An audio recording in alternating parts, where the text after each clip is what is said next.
Hi, I'm Nick. And I'm Mel. I grew up playing outside. And I grew up doing something meaningful, watching movies and TV. I never had cable, and we finally bought a VCR about the same time DVD players hit the market. Throughout our marriage, Mel has sadly missed many of my pop culture references and movie quotes. So it's time to catch up on all the films I missed. Good evening. Hello. Hello, and good day, good morning, and good afternoon. Thanks You're to all welcome. of those. Same back to you. Thank you. Are you, is this year the year of the tiger for the Chinese New Year? I can't remember. Oh, gosh. I don't remember. I don't remember either. Well, either way, we're right around that time, so that's why it's on my mind. Wait, is that why are we watching Are we watching what? a movie that features that theme song? Oh, it's the Year of the Dragon. Features what song? Eye of the Tiger? Maybe. Oh. What movie features the song Eye of the Tiger? It's this movie with Sylvester Stallone, I think. Uh-huh. Rocky. That's it. Yeah. Is that what we're watching? We were watching Rocky. I guessed one. You did? Wow. I can't believe it. It's the Eye of a Tiger. Yes. I feel victorious. Yeah. Now, the funny part is, well, no, I can't tell you more than that. What do you mean? What a funny part? We'll get into it later. I guessed it. Okay. You did. Off of one clue. You did, kind of. We'll what see. do you mean? Don't take away my win here. You guessed it. I am not taking away your win. Unbelievable. Oh, the incredulity in your eyes right now. It's quite astounding. So you've heard of this film? I have, yeah. Okay, what do you know about it? It's a boxing movie. Okay. And I think it takes place in Philadelphia or Pittsburgh. One of those. I'm not going to tell you. And he jogs to the top of the stairs. Uh-huh. And it's like a moving moment. Because he's moving or emotionally moving? Emotionally. Okay. In boxing, do you mean like he works in an Amazon factory? Like putting UPS. things into box? UPS? Yeah, you're right. This is, older film. No, I don't know. There's something. He's a boxer. He has to. That's all I know. He's a boxer? Okay. Yeah. Okay. Yeah. Wow. Do you know any of the characters in this film? Never seen this. I can't believe you've never seen Rocky this. Balboa. All right. Is that his name? You do live in the United States of America. You grew up in, yes, that is his name. So this is one of those that we were watching, that we're doing the podcast for. Yes, absolutely. I've heard about this movie my whole life and I've never seen it. So yes. I'm ready to check this box. Okay. Let's do this. Let's, wait a minute. Hang on. Okay. I really want to know. I'm ready. What you're like doing butterfly dances here. What are two things or not two things, but what are some things you're excited about and dreading about this film? Okay. I am excited to see what the whole big deal is about. I think people like this movie. Okay. They made more than one, I think. Okay. And how many did they make? Do you know? 5? 4? I'm just guessing. Okay. I don't know. Okay. So I'm excited to finally see it. And I've been really who did I say the guy is? What guy? Sorry. Sylvester Stallone. Sylvester Stallone, yes. He's been impressing with his movies, so I'm kind of excited to see what he's like in this movie. Wow. Yeah. Are you a Sly fan now? Sly and the Family Stone? I'm edging towards that. Okay. I might be in his ring. Actually, wow. I'm sorry. I was thinking about another pun for we should call it Sly and the Family Stallone. Yes, we should. Okay, so give me your movie poster and your tagline for this movie, and then we can go check it out. Okay, well, do you want to know what I'm dreading? Oh, yeah, please tell me. Absolutely. It might not be good. I don't know. Okay. We've watched a shocking amount of sports movies on this podcast, honestly. Yeah, I mean, We've watched quite a few. For someone who doesn't watch any sports, it seems like a lot. I very rarely watch them too. Yeah. Okay, so what did you want? A movie poster and tagline. Okay, an empty ring, or maybe a guy in the corner. Okay. And the fans, the crowd's like kind of in shadow, spotlight on the ring, and something like, oh my god, this is why do we keep asking me this question? Because I always blank. It brings me so much joy. Okay. It really does. I don't know the plot though, so it's about boxing. Do you know anything about boxing? No. You don't know anything about boxing? No. Something like, maybe it's like, what does a ringer mean? What is a ring? Can I use that? Yeah, let's use it. Let's have that be the tagline. What does a ringer mean? Is that the tagline? No. Like, they thought he was a ringer. Does that even make sense? Of course it does. Makes complete sense. No, it doesn't. They thought it was a ringer. All right. Rocky, they thought it was a ringer. Let's go check it out. Okay, yes.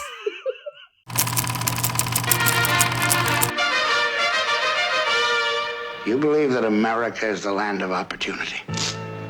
Apollo Creed does. And he's going to prove it to the whole world by giving an unknown a shot at the title. And that unknown is you. It's the chance of a lifetime. You can't pass it by. His name is Rocky. His whole life was a 1,000,000-to-1 shot. Oh, man. He says to me, you weren't born much of a brain, so you better start using your body, right? So I've become a fighter. Time, kid. Let's go. My mother, she said you weren't born much of a body, so you better develop your brain. The electricity is all over the place tonight as Rocky Balboa. You know, I've been coming in for 6 years, and 6 years you've been sticking it to me. I want to know how come. You want to know? I want to know how! Because you had the talent to become a good fighter. How about I hear you fight? Adrian is a loser. No, you're looking very great today, you know that? And if you don't watch out, you're going to end up dying alone. I gotta go now, but don't you leave town, huh? And you're going to end up dying alone. Hey, I don't see no crowd around you, neither. Wish me luck, I'm gonna need it. Our 50-to-1 underdog living a Cinderella story. I think we make a real sharp couple of coconuts. I'm done with your shot. What do you think? He's captured people's imaginations all over the world. What's the problem? You don't like me? Rocky Balboa climbing into the ring now. The Italian Stallion. Take me in your arms. Is that the world heavyweight champion? You know, Creed? It really don't matter if I lose this fight. Is he supposed to be George Washington? So all I want to do is go the distance. The world heavyweight champion. Seeing that bell rings and I'm still standing. I want the stallion! I'm gonna know for the first time in my life Creed and Creed. that I weren't just another bum from the neighborhood. I want you! How did you come to train in an icebox? I'll break both your arms so they don't work for you. Now you're a big shot fighter on the way up. You don't even throw a crumb to your friend Paulie. You owe me. I take care of you, Paulie. I don't owe you nothing. And you made me feel like a loser. I'm not a loser.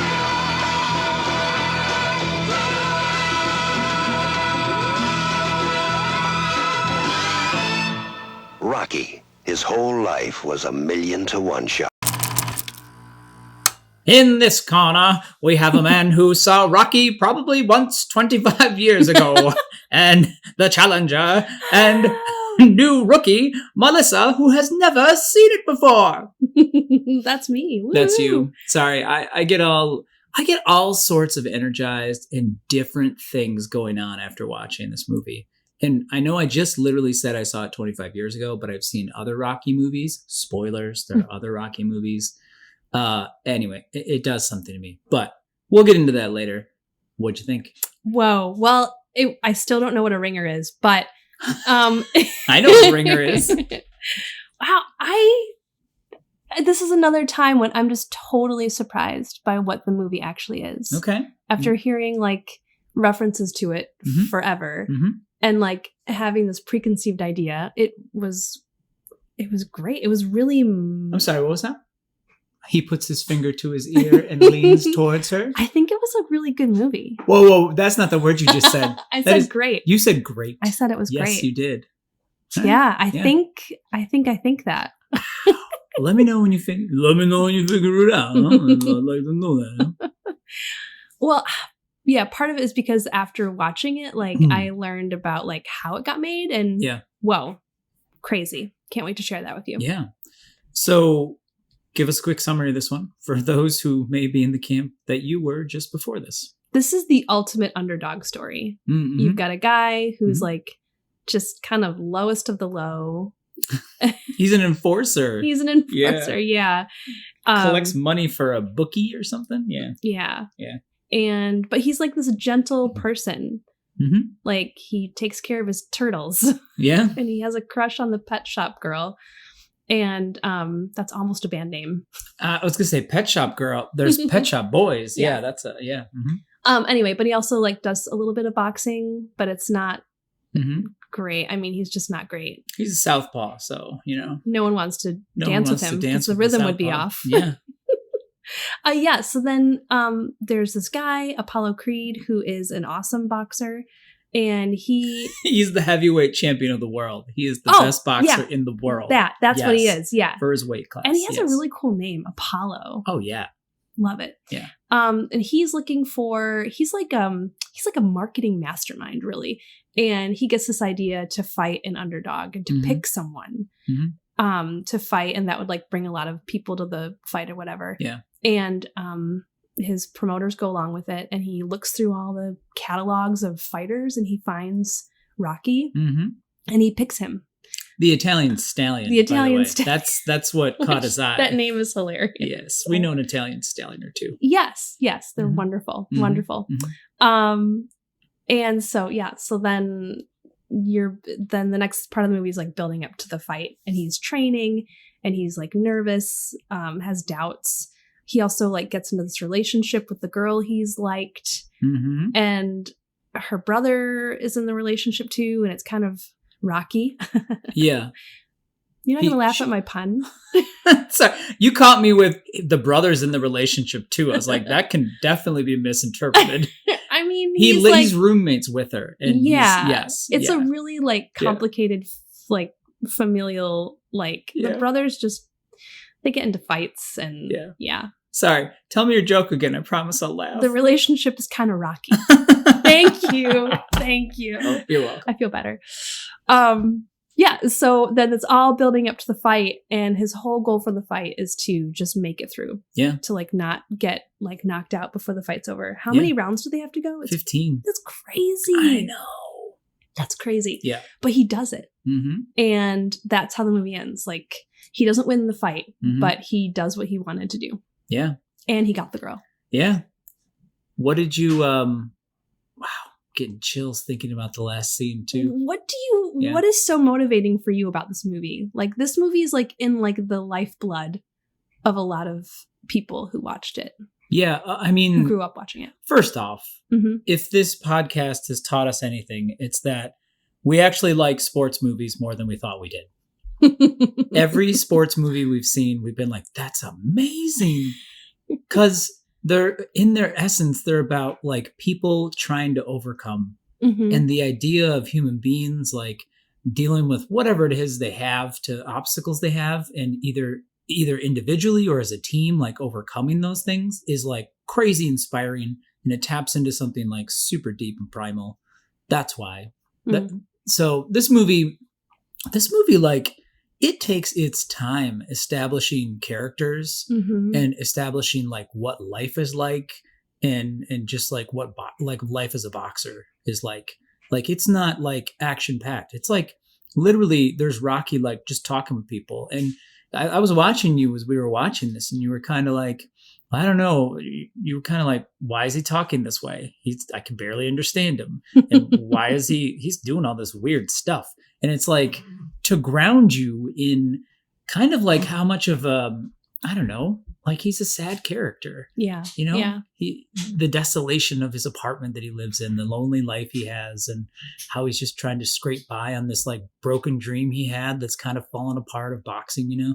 Yeah. Yeah. So anyway, it's like a slow boil up to the end, and it just picks up steam as it goes. Yeah. As people continue to like dump on him, and they do. Yeah. And his spirit is kind of still like, for the most part, he still has like good spirits, but as people continue to dump on him more and more, I got more and more angry on his behalf. It's like, this guy is just trying, like, leave him alone. But he's like the character establishment that you talked about. Yeah. One of the things that they do is he sees this girl who's like hanging out. Oh yeah. I guess first we should say it takes place in Philadelphia, and it's rough. Yeah, yeah. It's like blue collar industrial. Rough. Yeah. And there's like no green trees. Like, everything is like sidewalks and boats and Smokestacks. and train tracks and Mm-hmm. broken concrete Mm-hmm. and whatever. So anyway, he sees this girl that he knows, and she's young, and she's hanging out with some kids on the corner at night, and he's like, no, you're going home, and he walks her home, and the whole way home he gives her this big speech about like protecting her reputation and like taking care of herself, and it's super sweet. It's so sweet, and he's like, I don't know, like almost like the uncle of the neighborhood. Like he knows everyone. Yeah. He wants people to be happy. He wants them to like be safe. Mm-hmm. He wants to take care of his turtles. Yeah, and you're like, why does he have turtles? And then you meet Adrian, you're like, that's why he has turtles. Yeah. Mm-hmm. Yeah. He also has like the dirtiest apartment. Oh my goodness. Holy cow. Yeah, I've seen one apartment that was dirtier actually, but it's pretty rare. So what you said you had some things you wanted to dig into. What were the things you were excited to talk about for this one? Oh my gosh, where to start? Or do you know why? Yeah. Do you know why? So Sylvester Stallone wrote the movie. Do you know the story of like what happened? I think I do, and I'll tell you. Tell me what you know, and I'll tell you if I'm surprised. Okay, fair enough. Let's move on with that story. Okay, so he was like a struggling actor. Yeah. And he didn't have any roles to speak of. He was like the guy in the ditch. Yeah. Number 2 or whatever. Mm-hmm. And so he wrote the script in a short amount of time, like 3 days or something. Mm-hmm. And he was married. His wife was expecting, and they had like $100 and something in the bank. They were really on their last leg. Yeah. And so this was kind of his like last ditch attempt to like get into acting. And the way he described it, I watched this interview on some sort of British interview show. Yeah. And it was like in 1977. So it was wonderful. Like it was awesome. Yeah. But he was describing that as an actor, he was like, what if I can't act? Like no one's giving me the chance, the opportunity. Like I can't say I can act when I'm just like the guy laying in the side of the road and as an extra. So he wrote the script, and there was interest in it. And they wanted to buy the script from him, but he was like, no, I wrote it so I could star in it. It's mine. I'm going to be in it. And they kept offering him like more money to kind of get rid of him. Yeah. And he was really persistent, like kind of like a dog, just yapping in the driveway. Like, I want to do this. This is mine. Yeah. I'm not going to sell it to you. You have to cast me. Yeah. And so finally someone, he said, like took a chance and gave him the chance to do it, kind of with like a pioneer spirit. Yeah. And they had like $1 million budget. They filmed it in 28 days or something. Which is always crazy. Yeah. So 28 days later. Oh, no. They had the movie filmed. But it's cool to hear him talk about it. It was so motivating and moving, like how he wanted, because he felt like he had never been given the chance. He wanted to have a character that just got the chance. Yeah. And to see what he could do. Yeah. Anyway, and yeah, I could go on, but that's really cool. Thoughts? Did you know a lot of that? I knew he wrote it, and I knew that it was. I knew that he would like. It was kind of like a last ditch effort. That's about what I knew. Yeah, it's always crazy to me, and I love this.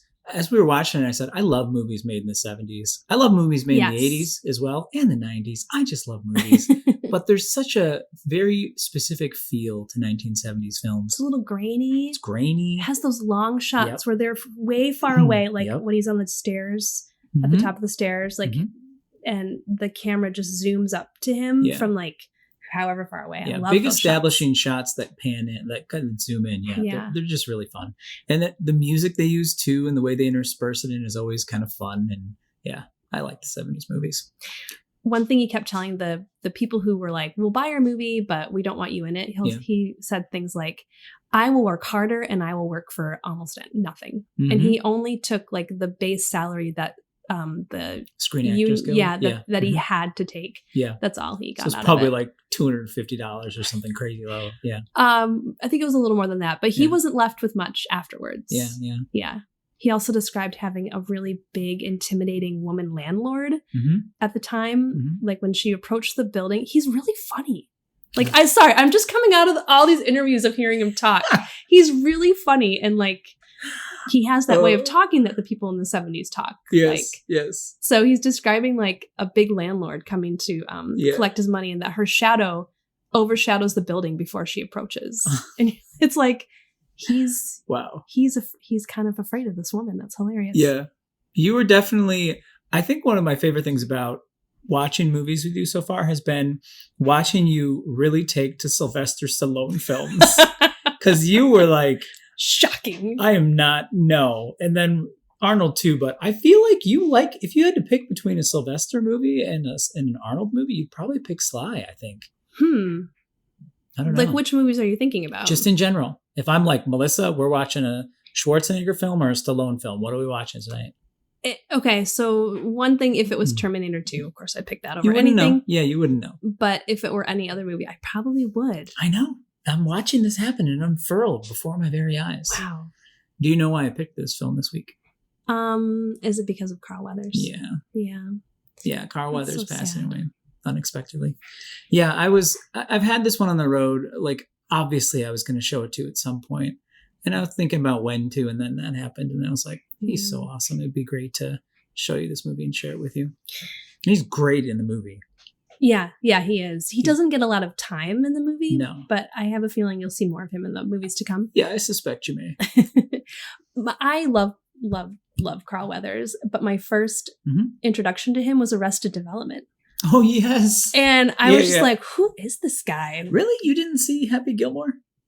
I didn't really connect that. I don't even remember. Okay. Yeah, it's been too long since I've seen that. Got it. Yeah. And then from there, it was The Mandalorian, which I love him in. So, yeah. Well, I'm glad we watched this. Yeah, me too. So are there any other tidbits you wanted to share before I keep going? Yeah. After the filming, he kept the turtles. He kept the continued turtles? to raise the turtles. That's hilarious. I know. That was his dog too. Yes. Like, we were watching the credits and they have at the very end, it's I don't remember what his name was. Butkus Stallone. Yeah.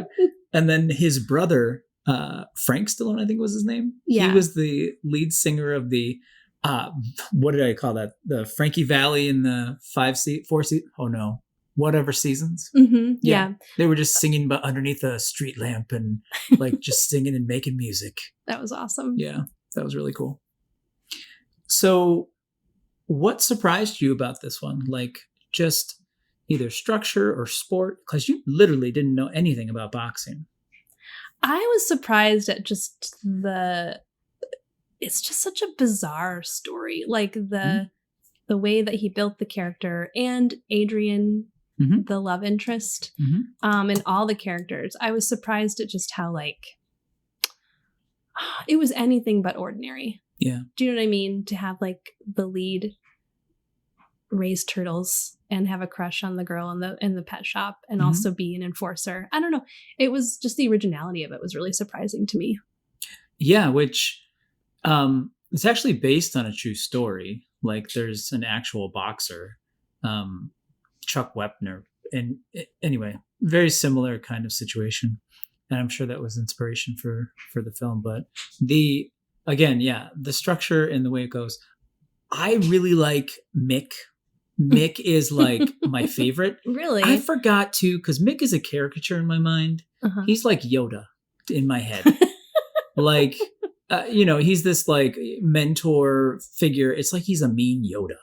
I always thought of him as a mean Yoda. Interesting. Okay. And I forgot how they give like the emotional depth play to him too. Like, you kind of like see, seriously, they don't really leave a lot of stones unturned with the characters in this film. No, like, they're really their getting hearts into, are laid bare. Yeah, like they're getting, the only person they probably don't is, and intentionally, is Apollo Creed. Like, just because he's such a blip, and he's just a catalyst for the film. But everybody else, it's like you're really hearing about people's just their struggles and what they've gone through, and you hit these like emotional inflection points in the movie, which is not what you think of when you think of a Sylvester Stallone film. No, I really feel like it was just like hearts cut open. Like, this is like what we want you to see, and that's also what surprised me. Just like the struggle of everybody. But you're talking about when Mick comes to Stallone, and he's, because they just found out that he's going to be fighting Apollo Creed, and kind of everyone's all of a sudden like, oh, we're friends, right? Rocky, we're friends, but he comes in and he's like, can I be your manager? Is that what he meant? He or wants trainer? To be his manager, and his trainer. Yeah. And he's got a whole sob story about why that is, and he wants to help him out and all this. And even the newspaper clipping, he pulls it out. He's got the clipping. Everybody's got their clippings. Rocky has all of his match clippings that he pulled out earlier in the movie. Apparently, it's a boxer thing. It's like the photos you just save on your phone and you show people. Yeah. Oh, look here. I was in Disney last week. Or here. Yeah. I really like Mick though. Mick was probably my favorite character in the film, and maybe if he's in more. Burgess Meredith, though, I think that was his third appearance on the podcast, if I recall correctly. Can you name the other two movies he was in that we've seen? Grumpy Old Men. Yep. But that's because you told me. I told you that, yeah. I don't remember the third one. Oh, no? Help me out. What is it? Santa Claus the movie. What does he... Is There's he one of the... one scene where there's the ancient leader elf, and he's got the mustache that, like, there's literally a trail of people, like a veil of a bride almost, like carrying his mustache or beard. Yes, I remember. That was Burgess Meredith. Okay. And part of me is trying to trick myself into thinking he was in the Poseidon Adventure, but I don't think he was. But I think this is number 3. Okay. Anyway, what other are there other scenes you want to talk about in this one? Well, okay, so my whole life I've heard people shout Adrian. Yes. And I knew it was connected to this movie and I had no idea why. Oh, okay. I didn't. I had no idea. Yeah. And I always thought it was a man's name. Oh, like Adrian Brody? Yeah, I always thought people were shouting Adrian, and maybe in my mind I just created this scenario where maybe Adrian was dying, and so he's shouting, or maybe it was shouting Khan with anger. Oh yeah. And so when we were watching it and he went into the pet shop and said, "Yo, Adrian," I was like, "Oh, that's Adrian." It was this huge light bulb went off and everything fell into place, and I was like, oh. Yeah. But the way that it ended was him shouting it, and so now I guess I understand why people shout Adrian all the time. Yeah. He's literally being trying to be interviewed, and he's just shouting Adrian. So yeah. The movie is so smart on how it ends. It's so smart because you want to know more of his story. Yeah. Because he wins, but he doesn't win. Yeah. Right? He doesn't win the fight, but he finishes what he wanted and he gets the girl. But you're like, this sets a whole other life in motion, a whole new path for his life in motion. What were you going to say? So the movie, though, 1976, right? That's when it came out. Do you want to hear what some of the other top films are from this year? Yeah, I really do, because in one of those interviews that I keep mentioning, Stallone was kind of lamenting that a lot of the movies that were out weren't feel good or triumph stories. So I was wondering what came out. Number 1 with a bullet, Rocky. Oh. Yeah. Oh. It grossed $117 million in 1976. That's 55 million tickets sold. To Fly, which was an IMAX film, which if you can't hear the why and what in my voice, I hope I'm trying to convey it. That was number 2. To Fly? To Fly. I've never heard of it. And think about it. IMAX films, anyway, those things aren't distributed that widely. So there must have been something going on there. A Star is Born, which was Barbra Streisand and Chris Christopherson. Okay. Haven't seen that, by the way. King Kong. Also haven't seen that. Silver Streak. What's that? All the President's Men. The blank looks are amazing here. The Omen. Oh, yes. Have you seen that? Okay. I think I have. Okay. What's it about? Proof. Like a devil child? Okay.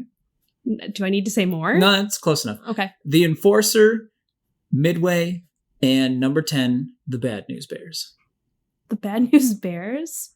You don't know that? I don't know what any of that was. Oh my goodness. Maybe wow. Okay. That's great. No, that's good for me. That's great for me. Was it a quiz?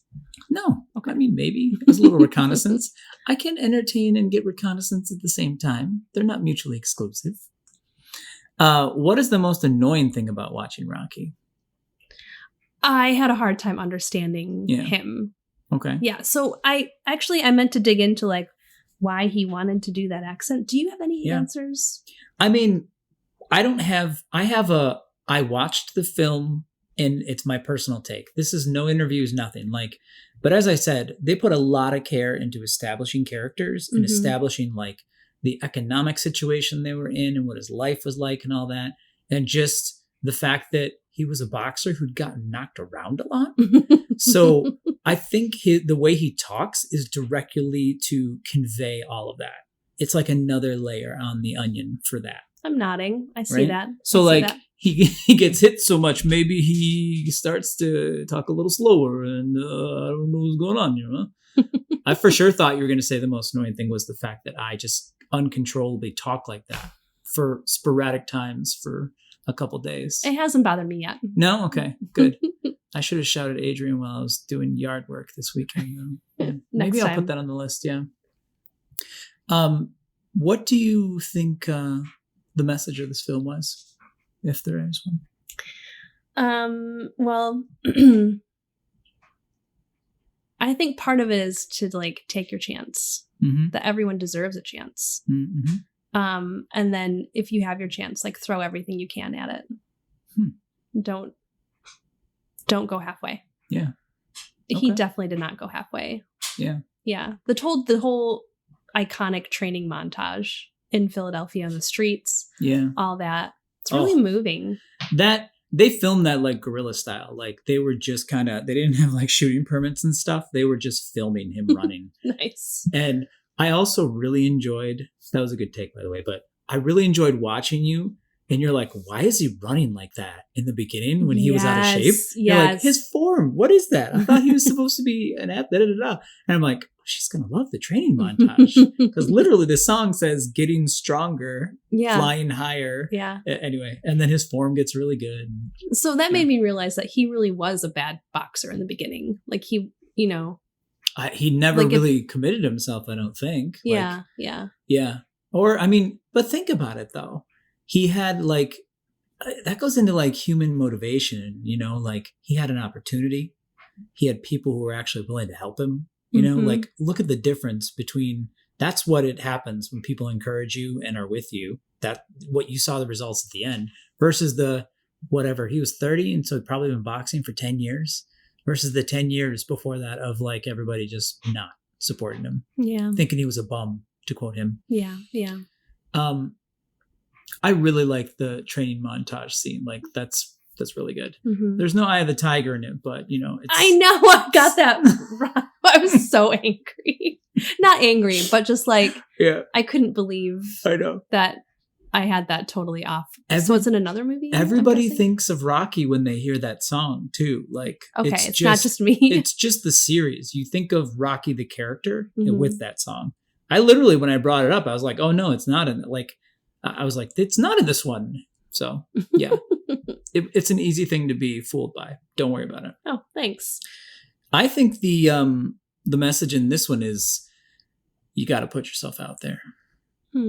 Because he put himself out there with Adrian over and over and over again. Oh. And then finally. She didn't even talk to him. She did not. She didn't even respond. It was so awkward. It was so awkward. It was very intense how awkward it was. It was painful. Yeah, it was. It was so awkward. And the whole, when he finally gets a date, air quotes. Yes. It's just the brother saying, come on over. Yes, on Thanksgiving. On Thanksgiving. And it's she crazy. Made a turkey. Which he threw out the door or whatever. So she would go out with Stallone. Rocky. How did they not plan that better? The two men, wow. Well, it's funny because like the whole way up to the house, like he asks like 4 times, "Are you sure your sister knows about this?" Yeah. The guy's like, "Yeah, sure." And they open the door and it's dark in the house. Yep. Yeah, it's wild. Yeah. So if you were to be in a movie about a competition where you just instantly are competing against the best person in that thing, man, what would it be? What would that movie be? Well, it has to be something that I already know how to do, right? Because he already knew how to box. Okay. So what would yours be? Ceramics, like ceramics? A pottery throwdown. Okay. That's I could see that. I could see a couple montages in there. I can't see that being a movie. No. What about you? Do you have an idea? Yeah, I do. Mine would be a Quake 2 World Championship. Ooh. That's what it would be. And they'd be like, what? Does anyone still play that game? Probably not. Definitely not, no. It just all of a sudden comes back as a fad.